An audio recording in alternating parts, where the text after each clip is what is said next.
Welcome to the C.L.U.E Principle, the podcast that shares stories from global leaders on how they leverage and apply empathic curiosity when creating leadership mastery.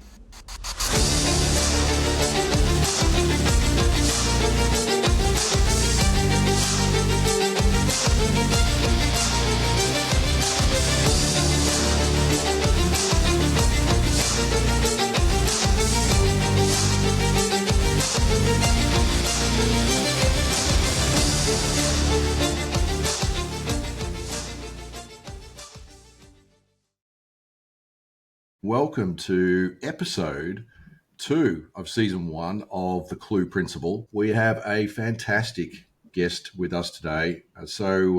Pleased to have Karen Stein with us here today, who is the author of Be Your Own Leadership Coach, but also her experience as an International Coaching Federation professional certified coach is second to none. Also, a senior leader within professional services, over 30 years of experience, and 24 of those are as a partner at Deloitte. So amazing to have you here, Karen. Welcome to the C.L.U.E Principle. Thanks, Paul. It's great to be with you. Fantastic.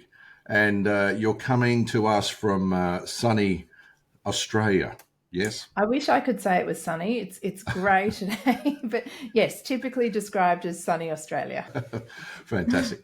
Well, it's great to have you. And obviously for all of our listeners on the C.L.U.E Principle, the focus is on the C, the L, the U, and the E: communication, listening, understanding, and empathy. And so we're going to have a chat with Karen and also draw from Karen's both professional and personal experience around leadership, and also her drawing from her recent book, which I think you launched, was it about a year ago, Karen? Yeah, it celebrated its first birthday on the 27th of June. So yes, we're just over a year.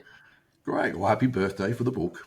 Thank you. And it's great to see also that experience, coming to life and being able to get, for other people to get access to your thoughts and learnings out there. All right, so let's kick things off around the thought of communication, Karen. I mean, you've got so much experience. What are your thoughts about, effective two-way communication and I guess the impact of that? It's interesting how you frame that, because you talk about two-way communication. And I think if we talk of communication, that's really what it is. So communication is absence of having any impact in the general sense, unless it's a lecture or a presentation in terms of how you engage. And even as a lecture or presentation, it's two-way in as much as we're trying to hold people's attention or allow them to feel and respond in a certain way to what we are communicating. So we always need to be turning our mind to not necessarily what we're going to say, but how we're going to say it and how we're going to make people feel and what's the impact that we have with the individual or the group of people that we're speaking to. And too often I find people don't really turn their mind to that consciousness of communication. It seems that we operate in our lives really, really quickly, got lots of information flowing at us all the time from all the sources of social and digital media. We're pushing back lots of information at a rapid pace, but a lot of it is really unconscious. And when it's unconscious, it's probably less effective than if we actually draw our attention to it and are mindful and conscious in how we communicate, how we engage with people, how we have an impact with people to make them feel that they matter and are a part of the conversation, as opposed to me just talking at people. Yeah, I hear you. There's a quote in your book, which I found sort of so aligned but fascinating. You talk about, and you just mentioned it then, conscious leadership is impactful leadership. As a conscious leader, you are aware of how you engage with others. You notice how to make them feel, and as a result, you build trust and strong relationships. Really, as you were saying, I think that's so powerful. Yeah, well, I think in the absence of having some sort of connection, there's potential for misunderstandings. There's potential for us to find ourselves in situations which we hadn't intended, or for messages to be lost. So too often people are conscious about their level of expertise and what they're bringing to a conversation, as opposed to what are the needs of the individual? How am I building this relationship with them so that the conversation and the communication is not so much me talking at them, but it's moving to a point of generative or exploratory communication where together it's additive. We're actually both adding and learning from each other. So we're holding a level of curiosity as to, well, what's your point of view and why is that relevant? And even in terms of how you're feeling towards what I've said, tell me more about how that sits with you so I can understand how that meets your needs, as opposed to me suggesting this will meet your needs. And without that level of inquiry or understanding as to, whether we're moving forward together. Yes, yeah. And that's the trust that comes from the communication. It's much more fun to have a trusted conversation where you feel that there's psychological safety in having the conversation. You feel that people are empowered to contribute.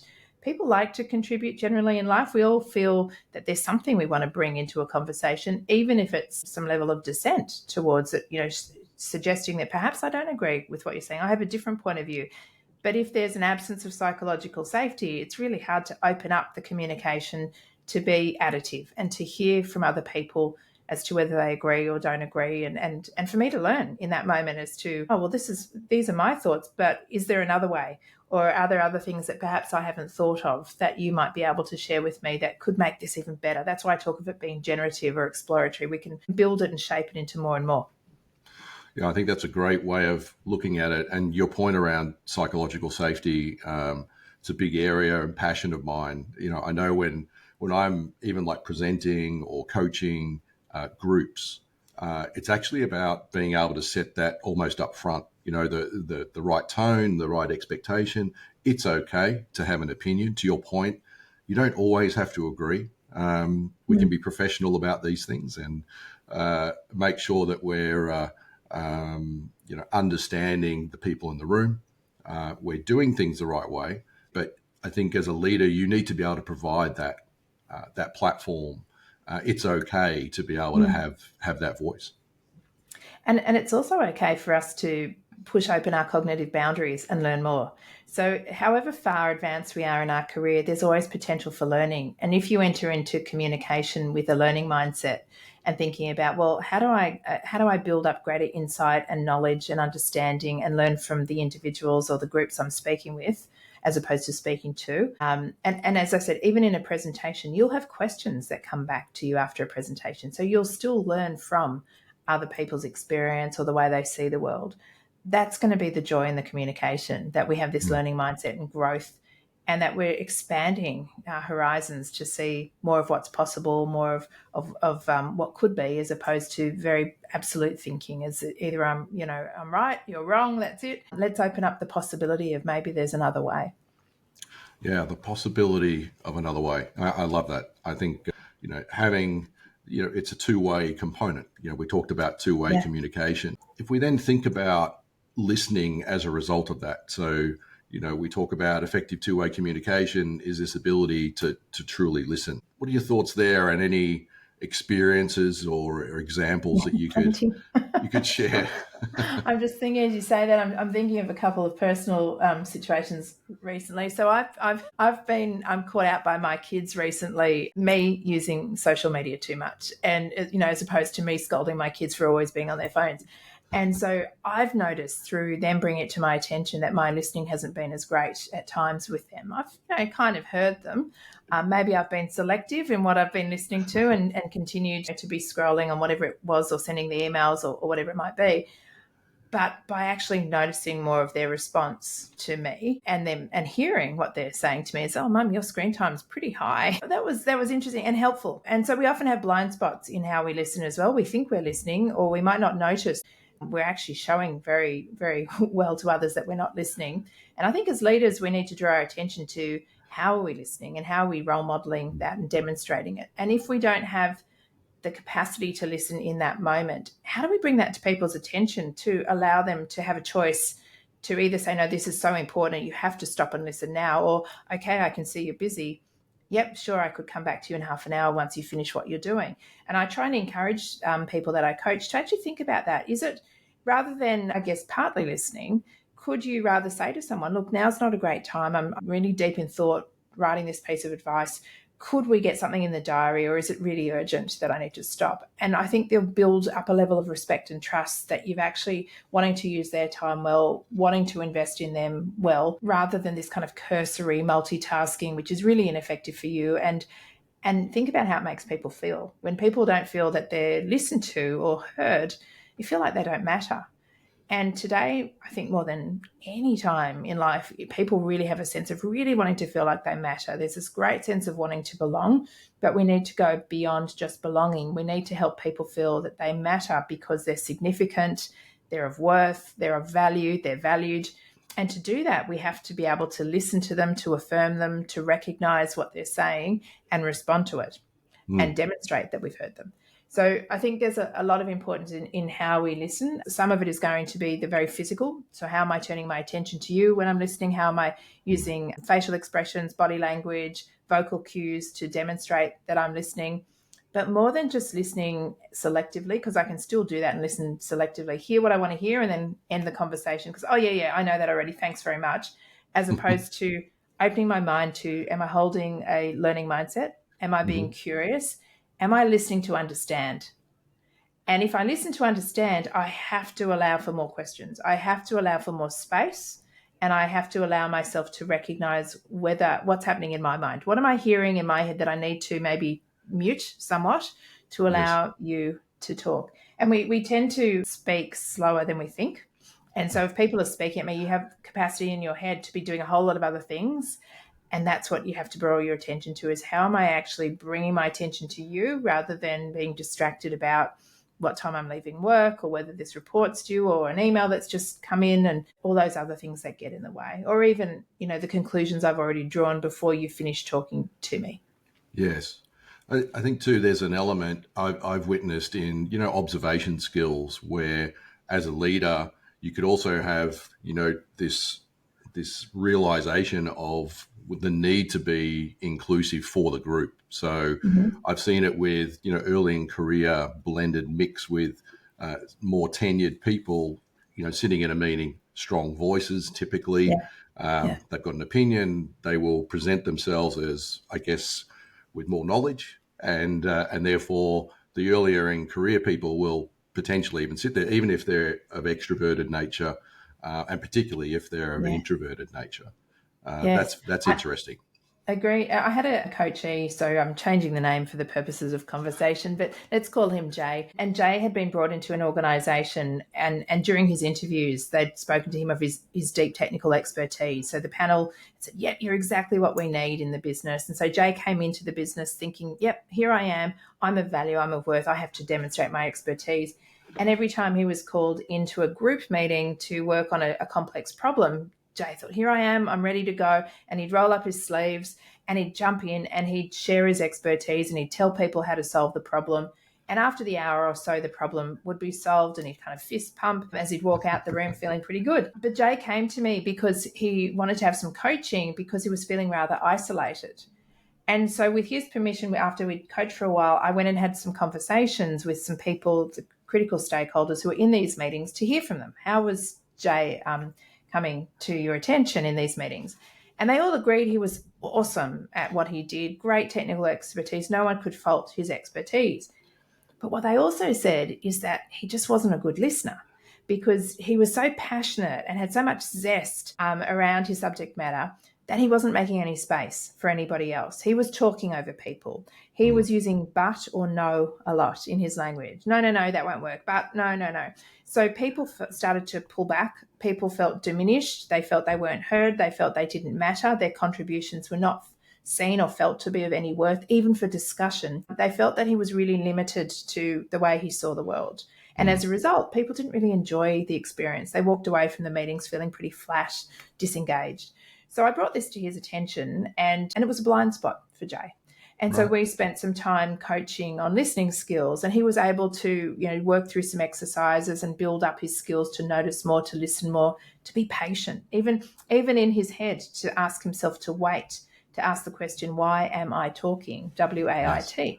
And pause and count to 3 sometimes in his head before he would jump in, to allow space for other people. And things started to change. He started to feel more a part of things. So it's really easy for us to overlook these things. Jay's a great guy. He wasn't doing it with malintent. And Mm. so sometimes we think people are not listening because they're rude. We make assumptions about their behavior. They're rude, they don't care about me, etc., etc. It wasn't that at all. He was working off the information and assumptions that were crafted through his interviews that you are it. And so he was acting out on that, not recognizing that perhaps that was their view, but the view of the team and what they could bring was not understood or known by the people who necessarily had interviewed him.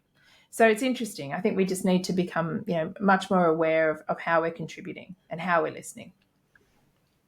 Yeah, and it also plays to that fact that everybody is a leader. You Yes. talk about it in your book that you don't have to have a senior title really to be a leader. It's about, as your book says, your own leadership coach.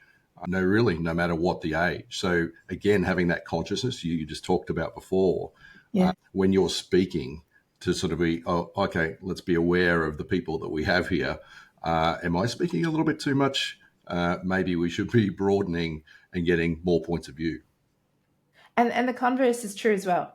If I'm in a meeting and somebody is speaking a lot and I just think, oh, couldn't be bothered listening, I'm also perhaps missing an opportunity.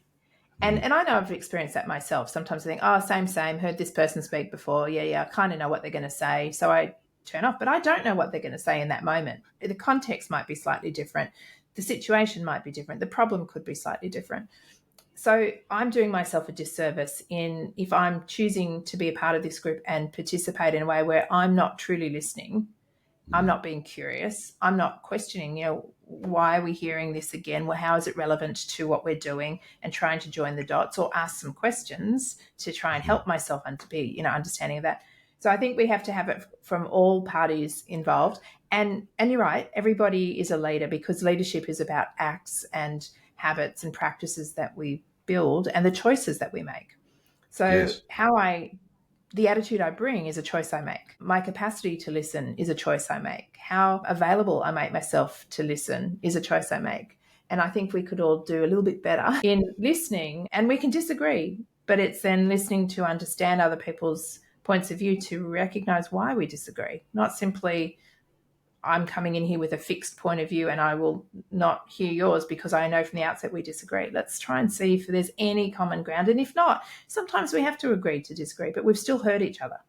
Yes, exactly. So we've And touched probably on that more a than little heard, bit with, understood each other. yes, very true, very true. Understood each Yeah. other. And that brings Yes. us nicely into the U, which is understanding. And you've touched on understanding a little bit in the discussion so far. But would you like to share some sort of more examples of, where communication or effective communication, listening to literally understand, has such a greater impact on people? Well, certainly, even as in my vocation, so as an executive coach, it's imperative that I don't slip down the spectrum of support into mentoring because I'm not listening to understand and I start to tell people what to do. So, as a coach, it's really important that I listen to understand to try and hold space for people to make meaning of what's happening for them. And so my role in listening is to help them make meaning and to be that virtual source or mirror, which comes back to them to say, well, from what I'm hearing, the meaning of this might be about that. Is that true? So when we listen to understand, we're going deeper. It's not that surface level listening of simply hearing words. It's actually making and understanding the meaning behind what's said. And importantly, it's understanding the meaning behind what's not said. And that's what we're listening for as well. So when I say that, it could be that I'm noticing people's tone of how they say things. I'm noticing what they've said, but I'm questioning what's sitting around that to which could be said but perhaps hasn't been said. Sometimes people will say things in hope that you understand what hasn't been said. Mm. And so they're hoping that you will be able to look behind that to make sense of what's going on and to help support them in a situation.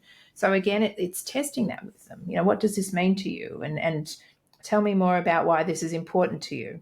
Let me understand it more. So from a coaching point of view, absolutely essential that we're listening to understand. If I take myself out of my coaching role, I was in the partnership of Deloitte for 16 years as a tax partner. And in that role, I had clients working in different corporations. And again, it's listening to understand what their needs are. Because if I don't understand their needs and I'm making assumptions about what they need, I could get it completely wrong. So Right. it's understanding, who are their stakeholders, what's important in the priorities in the business, has anything changed? Or even understanding, why are we going down a particular route? What's driving this? What's the strategy behind it or the agenda behind it? Often not said when you're in these conversations, often needs to be said or explored, so we can be, coming together, having a collecting of minds and be working together, collaborating together. In the absence of that, you're working in these silos and things can get really messy because it becomes that our expectations aren't aligned. We don't really have a meeting of minds. And so it's too easy then for things to go wrong or assumptions to be held or misunderstood. And even with assumptions day to day, if we're not listening to understand and we're basing it on assumptions, we're going to find ourselves making meaning of things ourselves with our own meaning making Right. and getting in trouble. So, you've seen the situations even when we drive. We will be driving. So the data might be that I'm noticing that people are on the road next to me, there's cars next to me, something happens that draws my attention. So I'm selecting some data, I'm listening to what is happening, I'm observing that. I'm hearing somebody toot their horn at me. So I've certainly heard that. And I'll make some assumptions based on my meaning making that I was taught to be kind to people, to wait my turn. They're obviously not a kind person because they've broken the rules. And therefore, I might act out on what meaning and what conclusions I've drawn from that. I might hoot back and do all sorts of things. It might be that we get to the traffic light and we stop and the driver rolls down their window and apologizes and says, look, I'm really sorry. I'm just rushing to pick my kid up from school. They've just broken their arm or something. And how bad will I feel that I've made these assumptions? So sometimes what we listen for and how we act and respond to things can drive our behaviors. And that was both listening with our eyes, but also our ears. But then finally, we listened to what was true. We need to kind of understand more the depth of what's happening rather than hold assumptions that haven't been tested, and listen more to understand truly what's happening when we're in different situations with different people. Yes. Yeah, that was I love your answer because you sort of cast across professional and both personal, and I think that's important for people to realize that all of what we're talking about, there's a great opportunity here, both personally and professionally, and professionally internal and external. If you're engaging with customers, you're presenting, you have challenges in your personal life. Yeah. All of these things, you can actually take the same basis and learn from all of those elements. If you're really trying to be, I guess, your own leadership coach. Yes, yeah, yeah. And understanding people, I guess, brings more humanity into it. So, the greater number of people will have a deep positive intent in the way they activate their lives. They might Mm, do it differently, but if I can understand where they're coming from, it might be easier than me holding these assumptions and then listening to them based on a whole lot of unconscious biases that I'm bringing into the conversation, which taints the way I receive the information. mm, And it happens in all parts of life. As you said, it happens from a personal point of view. It can happen in a restaurant when somebody's taking your order and I make assumptions about how the waiter's maybe nudging me to take up this particular dish, not listening to what I want, and why are they pushing that dish. I might make assumptions as to, that's interesting, but perhaps they're pushing it because it's their favorite and they want me to have a good experience, as opposed to them just trying to oversell something because they need to push on an yes. over order of whatever they've done that week. We need to listen more to really grasp situationally what's happening, environmentally what's happening, how I'm fitting within that situation, what am I learning from that experience with individuals and the people. And in the workforce, because we are working at such pace, because we're measured with outcomes, it's also listening to the process. What's happening in the process? What am Mm, I observing in terms of the patterns that I'm noticing of the team?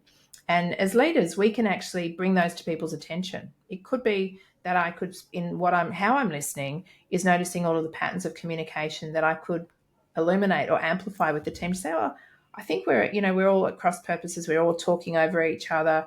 There's not as much respect in the way which we're talking. Let's make sure we talk to the issue, not to the person. How about we reset and just try and open the conversation differently?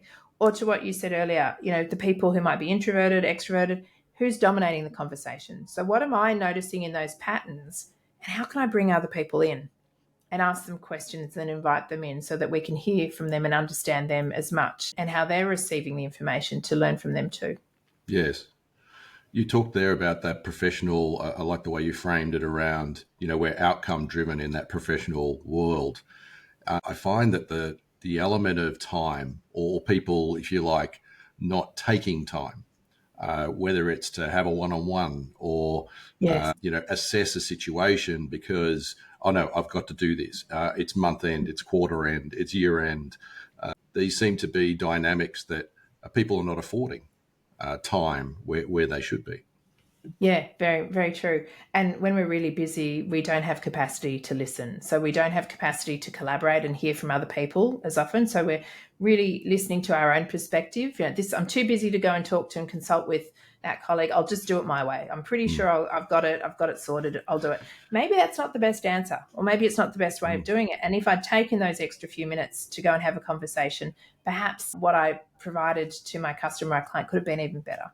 Or yeah. even with my team, you're quite right. We don't take time to think about their growth, their career experience, even how you delegate. Often people do it in such a rushed way. You're not listening to yourself in the way that you communicate. So imagine how the person's receiving it. If you're saying, look, I just need this in a spreadsheet by Friday, here's all the data, get it done. Well, that person might not understand the purpose or context of why we need to get it done. And so they're not then connected with it. They'll just do it, but they're not going to apply any discretionary effort. They won't be looking for the things I'm hoping they'll identify. There'll be no insights coming back from the data. They'll simply Mm, give me the data. Well, I can empower them and I can actually help them understand more by sharing information in a different way, but allow them to listen to it in a different way, receive it in a different way. And then I can check in with them to see, well, what did you hear that you need to do? yes. So sometimes when people are being given instruction, they're so nervous about the outcome, and they're not, there could be a power play. So they're feeling a little intimidated as to, I better just show that, I kind of get it. Maybe they don't. And if we could actually see, well, what did you hear? Talk to me Yes. about what you heard. What are the three key things you need to keep an eye on, or the three key things you need to do? Just play it back to me so I can make sure I've shared it, communicated it in a way that has been in its fullest. And Yes. that's when, as a leader, you can identify, well, maybe my communication wasn't great. Mm, Maybe I was just too fast. Maybe I didn't help them understand why they need to do this and team with me, or who they can get support from, or how they can get it done. And so, how can I set this person up for success if I haven't communicated in a way that's inclusive and making it available for them to have all the information they need? yes. Yes.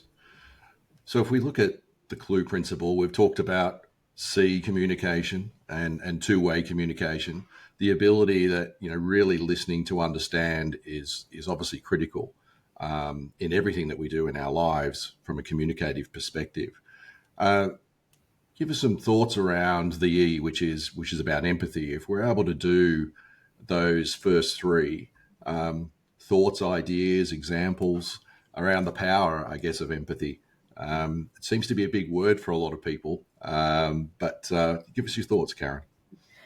Empathy doesn't have to be a big word. It's, to my mind, it's really just standing in the shoes of other people and understanding their needs. And if I just focus just on that and thinking, well, if I stood in your shoes, what do you need to allow you to step forward? What do you Mm-hmm. need to be able to have the relationship with me? What do you need for you to have success in whatever I've given to you to do with me? Or maybe it's independently that I'm, doing something for you as a customer or a client. If I don't stand in your shoes, that's when I start talking at you. And Mm-hmm. so the communication is limited because I'm not really understanding how we're making it such that it's helpful and it's actually matching your needs and it's allowing you to feel like you matter. And if I haven't tuned in to understand why you want to be, why we're communicating in the first place and how this can be helpful to you, then I'm not tuning into what I spoke about in the beginning, which was understanding whether I'm communicating and having the impact I'd like to have, how I'm making you feel. So if I'm simply just always talking at you, telling you, showing you, demonstrating my expertise, um, that's when I'm missing. I'm missing some really simple things. And a nice way to do it, if you go into a meeting, if you're going to a client or it could be you're going to sell something. It could be you're going to demonstrate some skills or expertise. Maybe you're going to talk to them about some problems they have in their business. maybe you're not really thinking about selling, but you're building a relationship. Think about how much time did you spend of that meeting hearing your voice. Mm. And so when you leave the meeting, if you've got a colleague with you, it's quite nice going in to actually say to the colleague, look, I want to make sure that we're sharing time and making sure we're listening to understanding their needs, seeing the relevance of the issue from their perspective. Ask the colleague to give you some feedback. How much time do you think I spent speaking, and how much time, how was it weighted? Was it 50-50? Was it 70-30? Did you hear too much from me? Did I Mm. allow for questions? Did I ask questions of my client or customer to learn more from them? And that's Mm. being empathic, when I'm curious and wanting to understand their needs, and asking more, not just taking one question to say, well, yeah, I was empathetic, but going deeper. And the simplest of questions could be, and what else? And how is that so? Tell me more. It doesn't have to be really tricky technical questions. It can Yes. just be exploratory. So I Yes. think if we understand more of each other, we have greater capacity to listen, to understand, we communicate better, we learn about what you can bring in to help solve the problem. We learn why we're solving it, which is so important. The purpose of why we're communicating in the first place is very, very Yes. important. And if we're purposefully communicating, it's going to be a richer conversation. That'll be much more fun. Yes. I think too, if you've got my view is if you've got this sort of inclusive mindset as well, if you're actually going in there conscious, like we talked about, and not unconscious about thinking about the people, Mm. genuinely actually walking in their shoes, Yes. really asking questions. And I think that's powerful, isn't it? This ability to be comfortable to ask questions, and potentially fail asking Yeah. questions to sort of make, oh, okay, that didn't quite come off. Maybe I should reframe that. Or even to say, oh, that's really interesting. What I've learned from you is I'm not the right person to be in this Mm. conversation with you. That's been really helpful. I'm going to get my colleague to come in and talk to you about this, because that's not my area of expertise. We've had a misunderstanding, and just owning that. Um, Yes. yeah, really, really interesting in how that comes about. Yes, I've seen it a lot in the sales world, where there's an upfront expectation or intimidation. Some customers, sometimes the more senior you get, are a little bit more poker face orientated. So Mm-hmm. it's Mm-hmm. about being able to broker up the right conversation and be able to get both parties sort of comfortable with each other, establishing that trust. Yeah. And that part of that is also choosing how you communicate. So that comes back to your leadership. So you will use different language in different situations. I'm always conscious in an organizational setting when people are using nicknames, for instance, when they communicate. That can be challenging for people who are not as familiar with the individual to be able to build a relationship with them. And Mm. so you might pick and choose when it's situationally appropriate to be using the nicknames in a public forum, and perhaps when it's not, because it's almost people are in the know and people who want to be in the know. Mm. And if I'm not as familiar with you, I'm not going to call you by your nickname. It just doesn't feel right. It feels like I've kind of stepped over the line. I need to get to know you. We need to build trust and rapport in how we do it. So I think sometimes some leaders are trying to demonstrate, oh, this is my buddy and we've been working together and Smithy and all the rest. But is that inclusive for somebody else who might be new? And we sometimes foist nicknames on people without their permission. And is that making that person comfortable from a cultural point of view as well? We need to spend time investing. Well, if I'm struggling with pronouncing their name, maybe I can get some help from them to just say, I'd like to pronounce it correctly. Can you help me with the pronunciation, rather than just shortening it, or, giving them a name which they might not really appreciate. So I think it's situationally, how are we communicating? What are we communicating? What's the objective of the communication, the purpose around the communication? And how do I frame that for people so they've got an understanding of why we're here, why we're talking, what it's about, rather than Yes. having to kind of listen to think, I don't know where we're going with this. Yes. Why are you talking to me about this? So it's much more thoughtful. That's why I talk about the conscious communication is actually pausing before you jump in, Yes. thinking about the tone. If I'm presenting to a board and I'm full of zest and passion, maybe I'm coming across as a little bit arrogant, as a little bit only interested in hearing my thoughts, as opposed to opening up some space to receive feedback, in those situations. And I provide a number of examples in a chapter I've written called Conscious Communications in the book. Right. Right. Yeah.